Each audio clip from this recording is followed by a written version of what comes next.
Buenas tardes, gracias por invitarme. Eh, pues sí, básicamente tengo dos tutores, entonces sí, pertenezco a ambos, al ICE y al tutor, sí, sí. Ajá. Eh, y este básicamente fue mi tema de titulación para cuando me recibí de físico. Me voy a extender un poquito más que cuando presenté esto, porque pues, hay que llenar un poco de tiempo. Pero bueno, a grandes rasgos les voy a hablar en qué consiste la condensación topológica, qué consiste este modelo, una pequeña introducción, una pequeña motivación, los problemas que busca atacar. Y nuestro principal interés es aplicarlo justamente al modelo cosmológico estándar. Es un poco raro hablar de cuantización de un sistema gravitacional, principalmente porque todavía no tenemos una teoría de gravedad cuántica, entonces, bueno, no una oficial. Entonces, nos aparece un menú, ¿verdad? ¿Podrías abrirlo de alguna manera? Lo dice ver, a lo mejor aquí. ¿Ya? Ajá. Y es que estaba cortado ahí. ¿Ahí está bien? Sí. Ah, vale. ¿Y si se ve todo? Ah. Bueno, básicamente este es un pequeño plan de cómo va a estar estructurado. Entonces empiezo.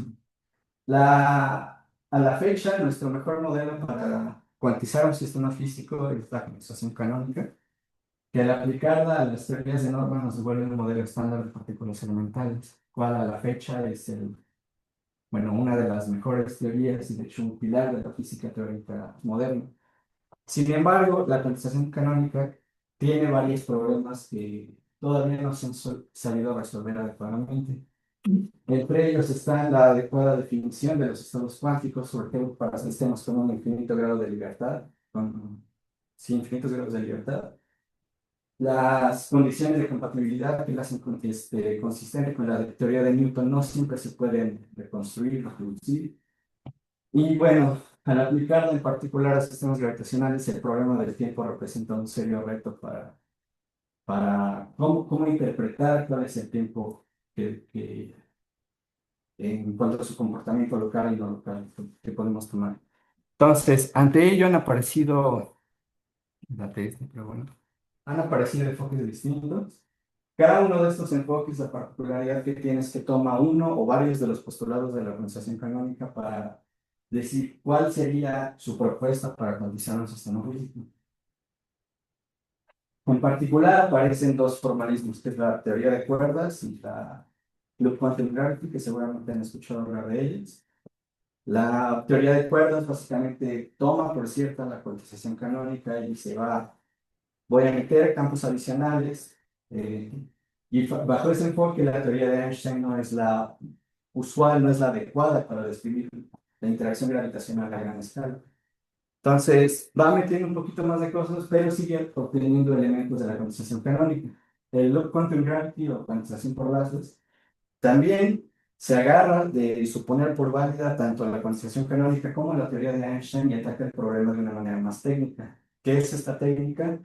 Introduce nuevos tipos de variables y, bueno, ataca el problema un poco más matemáticamente, pero también tiene muchos resultados interesantes. Sin embargo, es muy difícil aproximar, medir, hacer un experimento para ver cuál de estas dos, digamos, es un poco más cercana a la realidad. Ante este problema aparece la conciencia topológica. Eh, de hecho, está más atrasada que las demás. No buscamos tal cual competir con las grandes propuestas, lo que buscamos más bien es esclarecer cuál podría ser otra alternativa para la obtención de espectros y posteriormente definición de estados cuánticos y evolución, que es básicamente lo que necesita una teoría cuántica para ser llamada tal cual una teoría cuántica. La teoría de cuerdas, la teoría de lazos son teorías cuánticas, no se sabe hasta qué punto son particularmente válidas, y nuestro modelo, nuestro formalismo de la concepción topológica, lamentablemente todavía no es una teoría, solo podemos aplicar el problema de los espectros, que es lo que voy a comentar ahora. Esta propuesta se basa en la idea de Dirac para la cuantización de la carga eléctrica, en el cual tenemos un electrón, básicamente, que se mueve en una trayectoria circular, podemos pensarlo en una esfera alrededor de un monopolo magnético. Resulta que si uno calcula las fases con todo el aparato de la condensación canónica, las fases que nos dan nos permiten llegar a esta condición de discretización, condición de cuantización, que es el producto de las cargas eléctrica y magnética están cuantizadas, básicamente. Bueno, resulta que esta idea también es consecuencia de la estructura matemática inherente en el sistema. ¿Cuál es esa estructura? Podemos pensar el espacio de configuraciones como la esfera S2, que es alrededor, bueno, donde se está moviendo el electrón, y un grupo de simetrías. ¿Cuál es el grupo de simetrías de la teoría electromagnética? Es el grupo 1. Entonces, nosotros podemos construir un fibrado principal sobre esta estructura y los números de Chern resulta que son esta misma cuantización, esta misma discretización. Entonces, podemos reproducir este resultado no mediante cuantización canónica, sino mediante puras estructuras geométricas y topológicas que viven ya, están inherentemente en nuestra definición de esta configuración de este sistema físico, perdón. Entonces, ¿qué es un haz fibrado principal para empezar? Aquí vienen unos conceptos matemáticos, la verdad, tengo las figuras para ser consistente, pero no le hagan mucho caso, nada más es para decir, créanme, esto está en un libro, pero básicamente un haz fibrado principal, un haz fibrado o un haz principal, es también conocido, es básicamente una generalización del producto cartesiano usual. Nosotros tenemos variedades diferenciales de las mismas de relatividad general que nos han enseñado toda la vida. Nosotros sabemos que el producto cartesiano de dos variedades diferenciales es a su vez una variedad diferencial. Entonces podemos ir escalando estas construcciones geométricas. Lo que buscamos ahora es una generalización. Por ejemplo, ustedes conocen la banda de Mobius. La banda de Mobius la obtenemos a partir de un intervalo AB y cerrándolo sobre un círculo obtenemos un cilindro, ¿no? Si torcemos el cilindro obtenemos la banda de Mobius. Pero localmente sigue pareciendo un cilindro, ¿no? Localmente podemos seguirlo escribiendo como un abierto AB, cruz, la esfera, digo, el círculo según. Entonces, lo que buscamos es que esta estructura de ácido principal nos reproduzca esto localmente y globalmente nos diga que en alguna parte ocurre esta torsión. Entonces, en ese sentido es que buscamos esta generalización. A su vez, es una variedad diferencial, entonces pues no tenemos tanto problema con eso. Estas condiciones nada más son para que sean compatibles, para que los pegados estén correctamente asociados y podamos definir las estructuras diferenciales usuales, por ejemplo, una derivada, vectores, correctores, etc. Entonces, esta es una imagen más o menos de cómo se ve una fibrado. Aquí podemos pensar en un espacio base y que va hacia un espacio total. Y lo que está entre medio, digamos, hay una función de proyección de un espacio a otro, que es conocido como una fibra. A veces esta fibra tiene una estructura de espacio vectorial, entonces en ese caso podemos pensar en una fibra vectorial, pero a veces esta fibra, como va a ser nuestro caso, puede representar una simetría, en particular las simetrías que tienen un sistema gravitacional, que usualmente es el grupo especial de Lorentz, el SO13, que, bueno, básicamente son las transformaciones que dejan intacta la métrica de Minkowski en principio. No, no me voy a explayar tanto con eso. Ay, termino de respirar. Va, bueno. Este es un resultado muy bonito también de geometría diferencial. Básicamente lo que me dice es que yo, si tengo una variedad diferencial y tengo un grupo de estructura, es decir, un grupo de Lie que me represente mis simetrías físicas en mi sistema, yo siempre puedo definir esta estructura de una ciudad principal que localmente a cada punto de mi espacio de configuración, yo estoy asociando las simetrías intrínsecas de mi sistema que vive en ese espacio de configuraciones. Entonces, siempre puedo establecer esta estructura, siempre puedo hacer cositas, siempre puedo hacer derivadas, y en particular este otro teorema bastante importante, no le haga mucho caso al texto. Pero el título sí, es el teorema de existencia y unicidad de forma de conexión. Las formas de conexiones básicamente nos dicen cómo, digamos, de alguna forma, transportar paralelamente nuestros vectores, nuestros covectores, hacer que todas las cosas sean derivables, sean suaves y poder empezar a definir propiedades geométricas más avanzadas como la curvatura o incluso la torsión. Nosotros no vamos a usar torsión, pero pues también se puede. Ahora bien, ¿Cuál es el objetivo? Cuando nosotros hablamos de la cuantización de Dirac para la carga eléctrica, hablamos de que el sistema debía tener una acelerador principal y los números de Chen eran la condición de discretización que nos devolvían, la condición de cuantización, perdón. Entonces, nosotros no siempre tenemos estas características, no siempre tenemos definidos los números de Chen, pero en variedades reales tenemos otro tipo de cantidades que son de hecho invariantes topológicos. En este caso, esta es una muy bonita, no tiene nombre, pero este CDP es una forma característica, es una clase característica asociada a la variedad diferencial. Esta siempre puede ser normalizada para que nos dé un número entero. Entonces, es un buen candidato para nosotros para decir, bueno, va, podemos al menos escribir una condición de discretización para nuestros parámetros físicos en el acelerador principal que representa nuestro sistema. Entonces, vamos a empezar a darle un poco de estructura, es todavía un poco técnico todavía esto, pero vamos a definir una configuración clásica como la estructura que nosotros vamos a necesitar para hacer todo esto. Es decir, una configuración clásica es algo que yo le puedo asignar a mi sistema físico que puede estar enteramente descrito por una variedad diferencial, estas son mis configuraciones, y una conexión. ¿Por qué una conexión y no una métrica? Ustedes me dirán. Eh, la ventaja con la conexión es que si yo pido una métrica, necesariamente tengo que trabajar con conexiones compatibles con la métrica. Entonces, yo quisiera generalizar un poco más y que mi sistema dependa más de la conexión que de la métrica. Si nada más es para tomar casos un poco más generales. Y voy a definir mi espectro topológico como la integral sobre la variedad de mi clase característica. Este es el análogo los números, a obtener los números de Chern para el ejemplo que les puse al principio de la constatación. Bien, ahora, estos dos teoremas, que yo llamé teorema fundamental de la constatación topológica para gravedad y para gravedad material, son los dos resultados que me permiten que, dada una configuración, de un sistema gravitacional, yo siempre puedo construir, siempre tengo definido una variedad diferencial, siempre tengo definido una conexión. Entonces, yo quiero siempre poder definir un aspirador principal para esta configuración gravitacional.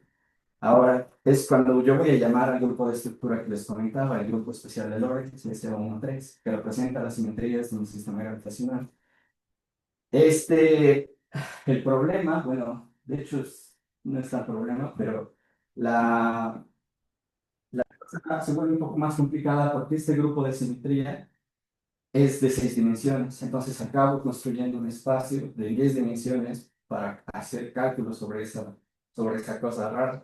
La ventaja es que nosotros, si trabajamos en dimensiones superiores en este formalismo, esas dimensiones superiores aparecen naturalmente como simetrías del sistema. Es la ventaja. Entonces, a cada punto del espacio-tiempo, anclamos las simetrías que subyacen en el sistema físico. Bien, ahora sí, lo que a lo mejor estaban esperando. El modelo cosmológico estándar. No me voy a meter en mucho detalle, pero básicamente, más que de hecho, este es un pésimo título, modelo cosmológico estándar, porque no voy a hablar de inflación. Entonces, nos quedamos con lambda CDM. Ay, I'm sorry. Lo siento, inflación ahí.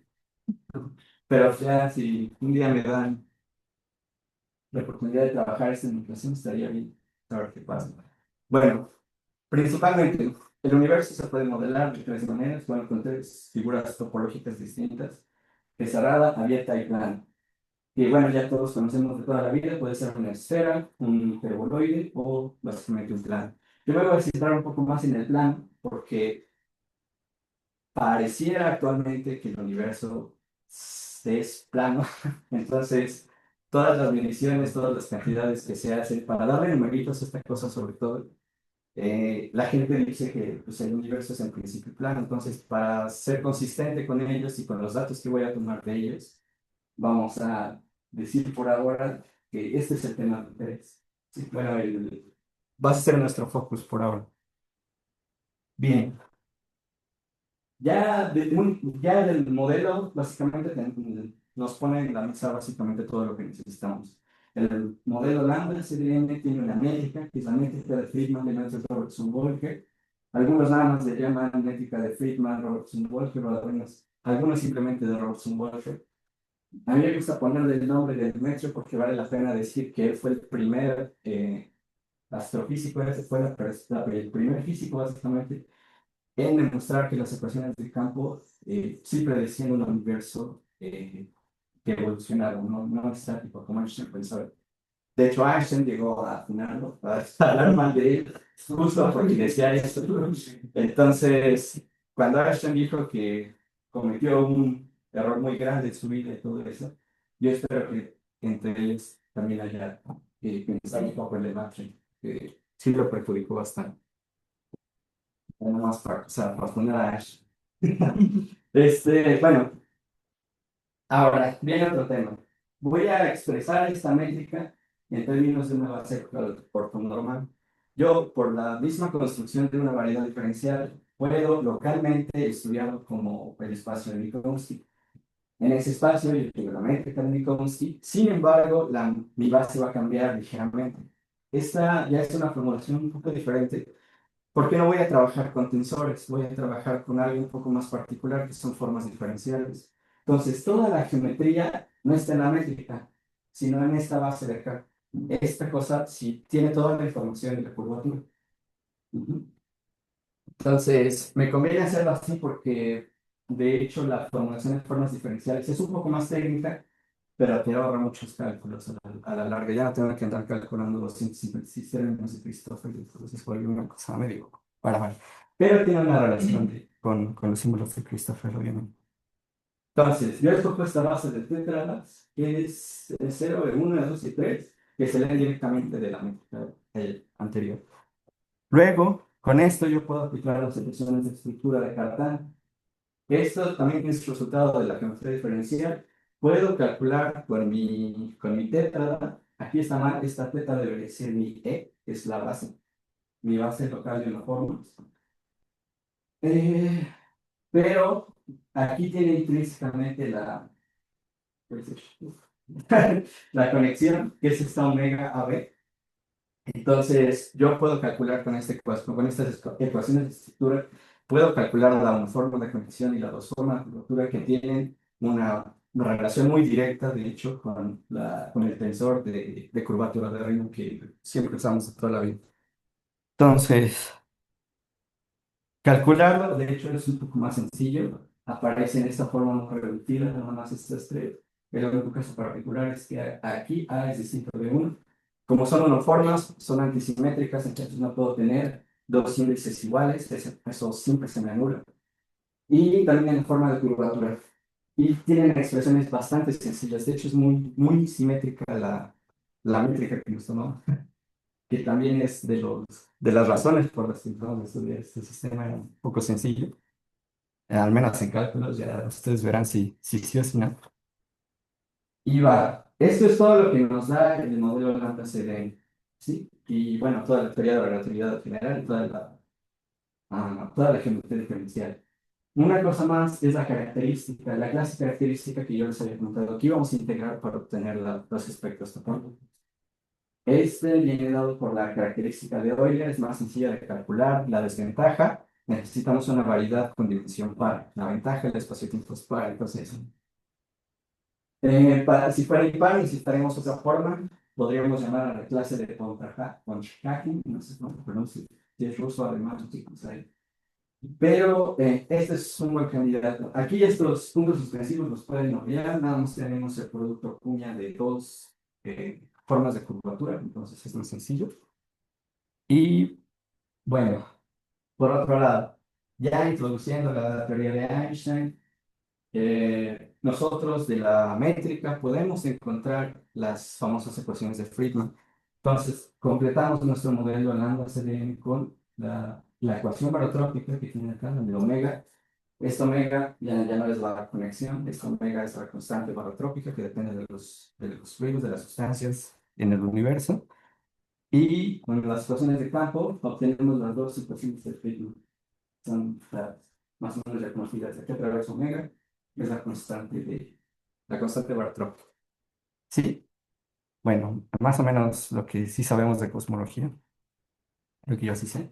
Voy a meter los parámetros cosmográficos porque no quiero hablar de rangos tantas constantes, pero se conocen más o menos los valores actuales de esos parámetros cosmográficos y nos dejan expresar la primera ecuación de Friedman como esta cosita bien sencillita de ahí. De hecho, esta de arriba, es esta parámetros cosmográficos. Entonces es más sencilla de trabajar, bueno, a mi parecer. Ahora, otra cosa, una última cosa que tenemos del modelo cosmológico estándar, del ángulo de dentro, son soluciones para el factor de escala. Estos vienen directamente de la métrica, de lo que consideramos. Sin embargo, tenemos que separarlos en individuos. Podemos considerar algo más general, resolver numéricamente las integrales que intervienen en las soluciones para el factor de escala. Sin embargo, yo por ahora quería hacer un tratamiento analítico, sobre todo para poder interpretarlo un poco más fácil. Entonces, todo esto es analítico y lo mejor. Eh, bueno, esta es la solución para el factor de escala en de materia. Bueno, para un universo dominado por materia, con las tres configuraciones del universo que tenemos. Es K diferente de cero y K igual a cero. Pero vamos a hacer focus en K igual a cero. Entonces, también tenemos las soluciones para la radiación, que de hecho las soluciones aquí son más sencillas en el caso plano, y también para energía oscura, que van a ser los tres casos que vamos a utilizar. Ahora sí ya tenemos todo. ¿Y qué es todo? Se vuelve vigilante. Este, ya ahora sí, con la forma de Euler, la integración sobre la variedad de la forma de Euler, esto es lo que obtenemos, lo que yo llamo espectro topológico de Friedman-Robertson-Walker o IFLW. ¿Por qué? Porque obtengo esta condición nada más de meter la métrica. Esto se vale para básicamente cualquier variedad que cumple esta métrica. Luego, ya metiendo el modelo, ya entiendo las ecuaciones de Friedman, ya entiendo la ecuación monotrópica, lo que obtengo es esto. Esto es algo más sencillo, ya hemos estado navegando de arriba. Ya, esto ya parece que puedo empezar a considerar integrarlo, ¿no? Porque nada más depende del factor de escala, con un exponente que depende de la constante balotrópica, o sea, del fluido. Entonces puedo empezar a abordar casos. El primer caso que voy a querer agarrar es, como ya se imaginarán, del espacio plano. Este es mi espectro topológico para un universo plano. Sigue dependiendo de omega, pero ya de manera más sencilla. Aquí ya saqué todo. Lo que podía integrar espacialmente ya nos quiero integrar en el tiempo del factor de escala, que depende de la ecuación barotrópica. Entonces, en principio, voy a obtener, si yo le pongo estos tres diferentes fluidos, voy a obtener tres distintos espectros topológicos para cada una de las soluciones que puedo obtener. El primero, por el que me van a fumar. El espectro de materia. Una vez que resolvemos esta ecuación es un poco complicado. ¿Por qué? Porque el factor de escala depende del tiempo. Entonces, esta cosa la puedo integrar en el tiempo. ¿Está? Sí, al principio. Ahora, lo que obtengo, sin embargo, es algo que ya no es el factor de escala. Lo que empiezo a obtener es... Sí. Lo que empiezo a obtener es... lo que empiezo a obtener son tiempos evaluados en ciertos límites que yo los tomé en las eras de dominio de la materia, bueno, en que el universo era dominado por materia, y encuentro entonces este espectro, pero para el tiempo. Ustedes me dirán, pues, ¿qué es esa cosa? Y bueno, esta constante es de 126 segundos. Entonces, ¿cuál es nuestra interpretación de esto? Uno ve esto y dice, ah, pues ya es quizás el tiempo, ya acabamos ya. Pero realmente no, ¿por qué? Porque empezamos con un espacio-tiempo continuo. De entrada nosotros metimos continuidad, metimos variables diferenciales, metimos que Einstein era cierto, entonces por todos lados debemos tener continuidad. Entonces, ¿qué pasa? Nosotros tenemos un parámetro de tiempo, bueno, sí, una variable de tiempo parametrizada por estas n's. Entonces, ¿qué podemos hacer? Podemos volver a aplicarlo inversamente, regresarnos a la forma ¿cómo se llama? Del factor de escala. Y esto sí ya tiene un sentido físico. Dentro de la métrica tengo puras coordenadas, todo lo demás sí son parámetros. que determinan mi solución. Entonces, en principio, el factor de escala sí es algo que podría tomar valores discretos. No hay nada que me diga que esto no pueda ser así. Para el tiempo sí. Entonces, yo digo esta forma del factor de escala que depende de mi parámetro n, bueno, de mi condición de discretización. Y digo, va, lo que se está discretizando es entonces el factor de escala. Y estos tiempos que estoy encontrando, yo los puedo interpretar como los cambios, el tiempo que tarda el universo en crecer, que es cierto cachito. Entonces estoy calculando esos tiempos y eso es lo que estoy obteniendo. Y como todo en cosmología está parametrizado básicamente por el tiempo, por el factor de escala, puedo parametrizar cualquier variable cosmológica en términos de este espectro topológico. Está bonito. Lo malo es el numerito que no sé cómo interpretar. Luego, tenemos también para el caso para la radiación. El caso para la radiación me gustó un poquito más, porque si ustedes se dan cuenta, acá, esto es constante. Es decir, parte básicamente el tiempo exactamente el mismo intervalo. Bueno, intervalos homogéneos, digamos, de tiempo. Aquí la cosa va creciendo porque aquí tenemos un exponencial. Tenemos un exponencial, puedo calcular, puedo escribir todo esto en términos de una constante, el valor omega y h0 que son conocidos. Por eso digo que ya le puedo meter numeritos a este. Y obtengo ese numerito, ¿no? Ese exponencial de allá. Entonces, otra vez, puedo volver a escribir mi factor de escala en términos de esta n y obtener un espectro topológico. En este caso, la gráfica es un poco más interesante. ¿Por qué? Porque tenemos digamos, la mayor cantidad de n. Si estos n algún día pueden representar estados cuánticos, la mayor cantidad de evolución ocurre al inicio del universo. Y luego se va como alentando un poquito. Está bonito, pero también hay problemas, unos problemas ahí. Y finalmente, el que menos me gusta, el de la energía oscura. Esta cosa sí ya está un poco más rara. Y directamente no les puse el del factor de escala porque ya ni siquiera tiene sentido físico. El factor de escala tiene que estar por construcción. Lo normalizamos de 0 a 1. Cuando yo calculo el factor de escala con esta cosa, me sale que vive hasta 16 y dices, bueno, creo que hay algo raro ahí. Entonces, estos son los espectros. Esperamos que algún día... el factor de escala, cuando lo evalúo para n's pequeñas, llega hasta 16. Pero no, el factor de escala, el puro factor de escala. Pero yo dije que vive entre 0 y 1, el factor de escala. Y se me va hasta allá, entonces... Ese es mi problema. Aquí sí tengo un serio problema. Podría pensar que a lo mejor con un tiempo muy pequeño no ha terminado la evolución de la fase de la energía oscura. Sin embargo, todavía es muy pronto para decir, mis datos están medio raros, ¿no? O sea, no funciona. Eso es lo que me refiero. En este caso no funciona, necesitaría hacer otra cosa.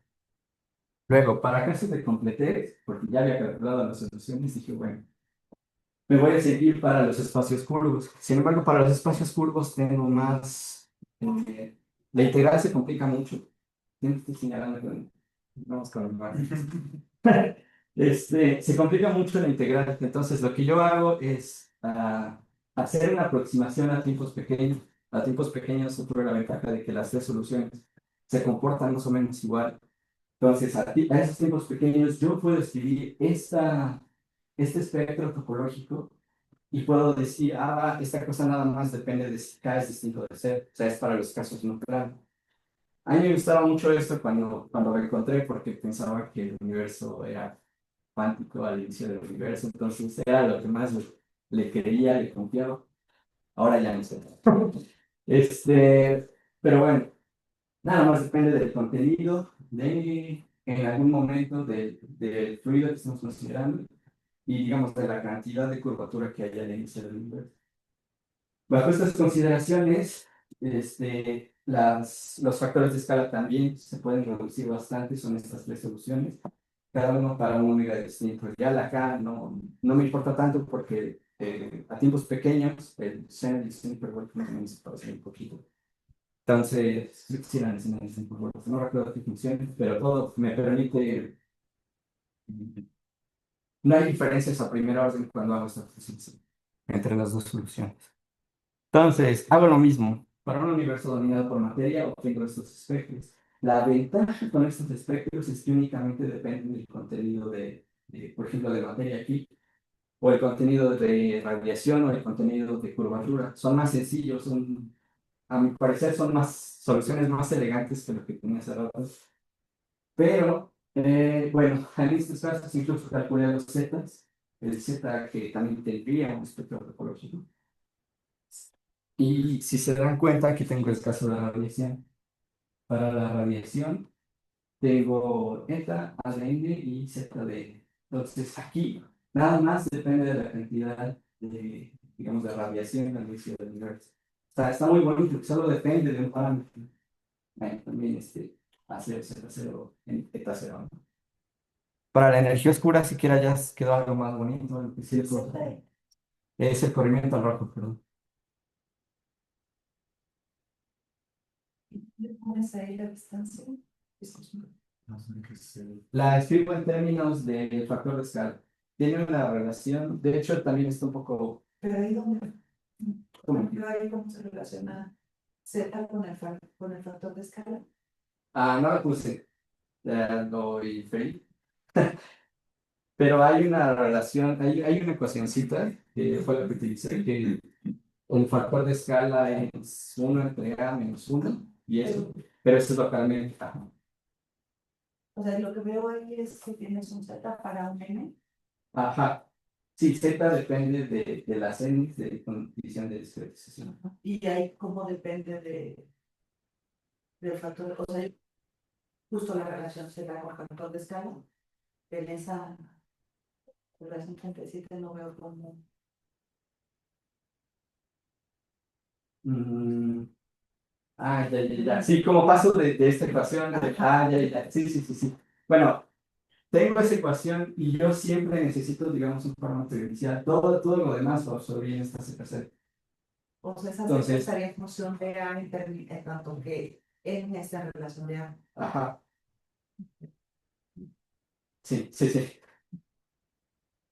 Pero sí, básicamente absorbí todo esto para volarme, digamos, algunas constantes. Pero pues sigue siendo un problema, porque se te hace no sé cuánto. Bueno, a esta cosa es muy difícil meterle números. Bueno, para mí meterle números es trabajo. Bueno, ese es el último. Ah, no, este es de radiación, este es de energía oscura. Y bueno, ya nada más para terminar, de que me regañen. El, bueno, lo que concluimos, un momentito por mí. Lo que concluimos es que podemos, de alguna manera, decir que no estamos yendo en contra de ningún teorema matemático, no estamos yendo en principio, no estamos diciendo nada que contradiga alguna de las leyes físicas. Estos técnicamente se valen, entonces podríamos afirmar nada más en este sentido, en el sentido en que no vamos en contra de la marea de las matemáticas y la física, que podemos discretizar el factor de escala. Y como les comentaba, si discretizamos el factor de escala, podemos encontrar los tiempos, un espectro, digamos, de tiempo para evolución en el universo, y en ese sentido podemos encontrar un espectro topológico análogo para otros parámetros cosmológicos. Entonces, el hecho de que esto nos lleve o no a algo que se pueda medir es algo que todavía no sabemos. Todavía esta es una idea bastante experimental. Ni siquiera es una teoría, todavía no sabemos qué hacer con los estados cuánticos ni con la evolución de los estados cuánticos. Se tienen propuestas, sin embargo, nada concreto todavía. Eh, pero bueno, hay muchas cosas que considerar aquí. Podríamos también, como les mencionaba, podríamos considerar el caso de la inflación, ver cómo ocurre, ver si apoya el problema de la inflación real. Hay otros modelos que atacan la inflación desde otros términos, desde otros formatos geométricos, entonces podría en principio apoyar esa distribución.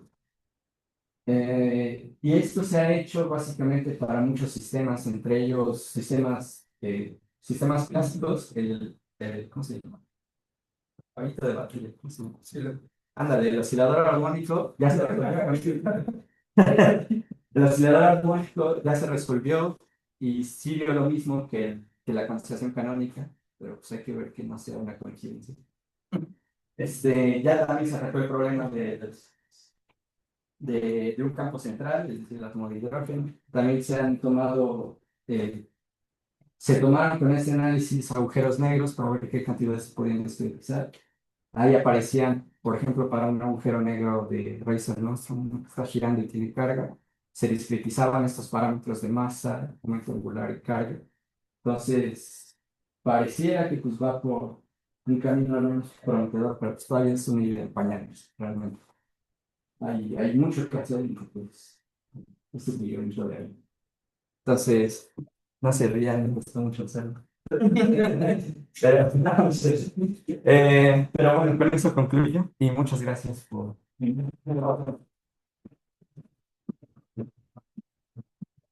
Oye, tenemos tiempo para un par de preguntas. Ah, y estos han visto bastante. Que use papel. Muy bien. Preguntas.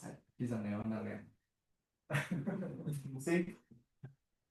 Sí, yo tengo un par de preguntas, son dos fáciles, tengo miedo. Ah, Bueno, el espectro topológico es análogo a la función de distribución de un tipo de cuerpos de partículas. ¿es análogo aquí, perdón? A la función de distribución, porque tú, por lo que entendí, lo que haces es como cuantizar las invariantes topológicas, algo así, ¿no? Ah, ajá, algo así. Ajá, y bueno, y a partir de ahí, pues, al final llegas como a una expresión de la variable de tiempo, y ya te lo aplica. Pero, o sea, porque cuando nosotros cuantizamos, pues, al final se obtiene una función de distribución, ¿no? Entonces, o sea, esa es la analogía a lo de cuantizar. Realmente no tenemos aquí funciones de distribución, no tenemos y básicamente nada estadístico. Únicamente es básicamente, hay un invariante topológico que nos explican en las anteriores. Decimos que podemos calcular eso en todos los sistemas físicos que nos propongamos. Bueno, con cuidado, ya. Pero realmente no, es otra vida, un poquito distinta. Y bueno, la pregunta solo era como, ¿qué impactos tiene en la estructura del o sea, porque tú tienes como el fibrado que genera la variedad que propones y, o sea, ¿cómo se ve ese fibrado? Ah, claro. O sea, ¿quieres ver gráficamente? No, no, Imagina hay que fibrados sencillos y hay otros que no sencillos. no, no, nada más tómate se ve como un espacio de 10 dimensiones. Ah, No, es cierto. Realmente es que sí es uno de los complicados, justo porque no es. Todo esto se basa en pensar que el ácido que construyes no es trivial. Es decir, no lo puedes ver como un producto cartesiano en todas partes de tu variedad.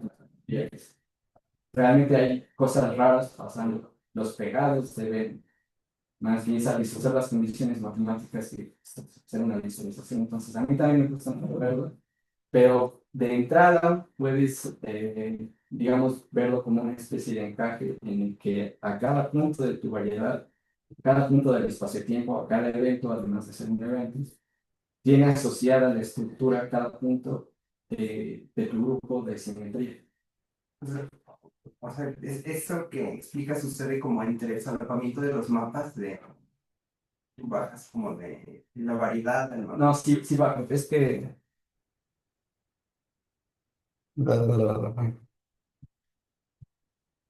Expliqué más o menos los dos conceptos, pero les dije que se quedara con el otro, pero tú estás pensando en este.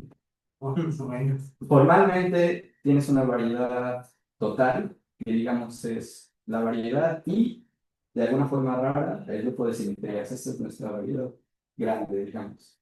Tenemos una variedad chica que nada más es el espacio-tiempo en este caso. Entonces, para definir una ciudad principal, tú necesitas una proyección de este espacio grande, de este espacio pequeño.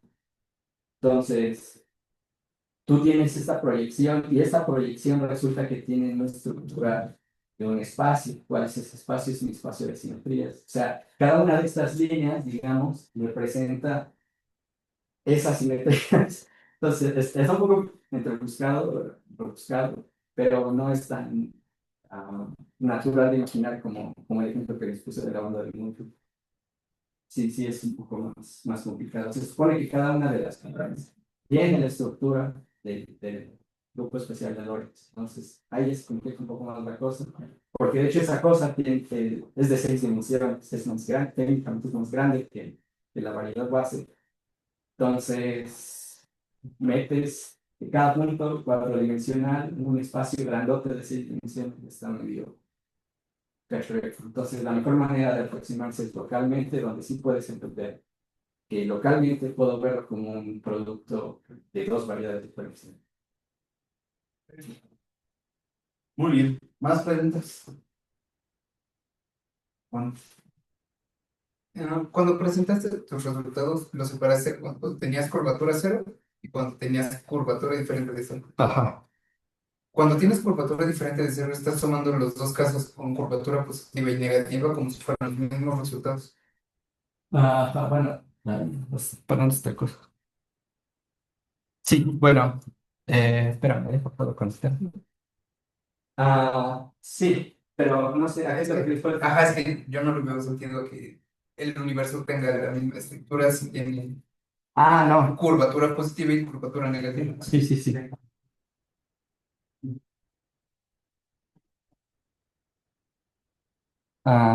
Ve, va.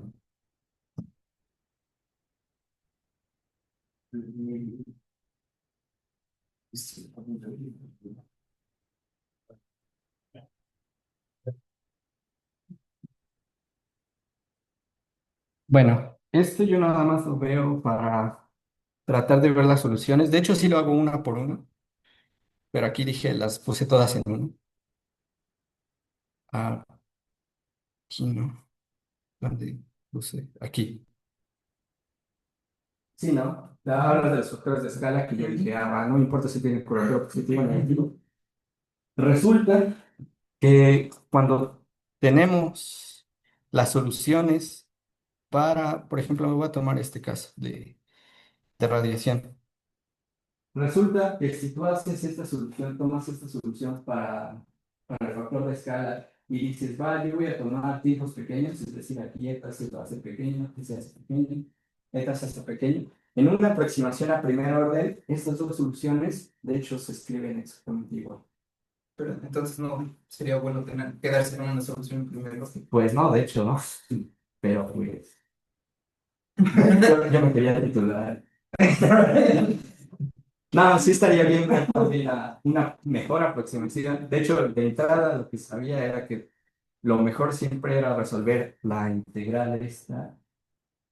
De hecho, lo primero que intenté de hacer ah, no sé qué, esta. Esta integral lo primero que hice fue tratar de resolverla con todo lo que ya sabía, es decir, metí ahí tres fluidos, pero la cosa se me complicaba bastante. Y aún para encontrar una solución numérica, yo dije, va a estar medio raro porque voy a tener todo entremezclado y voy a tener a lo mejor un cambio de fase porque las resoluciones se comportan diferente.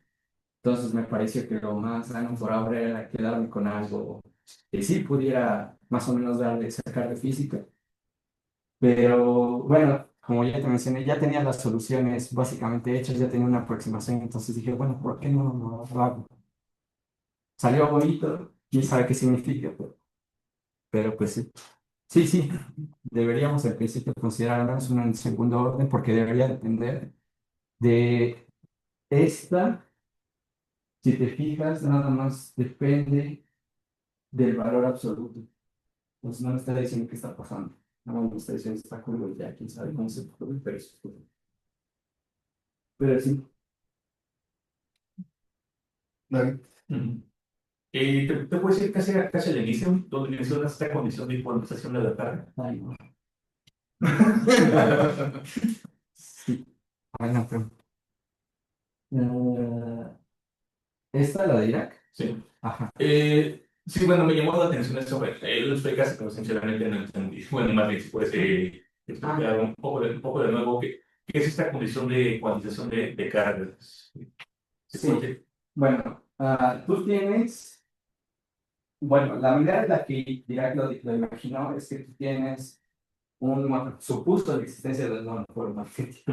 Dijo, está centrado. Y lo orbita, digamos, un electrón. Entonces, yo quiero encontrar las fases de la función de onda porque debe haber una simetría ahí si se ha puesto ahí un MC2. Entonces, lo que hizo Dirac fue calcular las fases, pero todo esto lo hace con la condensación canónica, define los estados, define su evolución, y luego dice, bueno, estos dos estados tienen que ser equivalentes, porque pues no tengo distinciones y pueden ser equivalentes. Entonces, las fases se deben conservar, entonces ahí es donde invoca el grupo 1. No voy a hacer el cálculo directo, pero básicamente lo hizo entre un término geométrico y las hipótesis que ya tenía de la condensación canónica.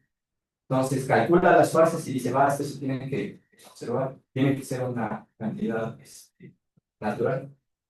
Cuando ya asienta, digamos, los resultados, cuando ya lo reduce lo más que pueda, resulta que la igualdad que le sale es esta. No sé, creo que no lo expliqué lo suficientemente bien, pero la idea diría que fue esa, tratar el proceso de configuraciones, de las geometrías, usar todo lo que sabía de la construcción canónica y obtener un espectro. Luego ya los matemáticos dijeron, oye, no necesitaba de estructura geométrica. Ya esa otra historia. Pero, Una última pregunta. Bueno, más bien, solo quiero ver la parte de dominio de la lección. sí. Opción de evolución canónica. ¿Cuál? ¿La plan? La plana, sí. Sí, está bien. Sí.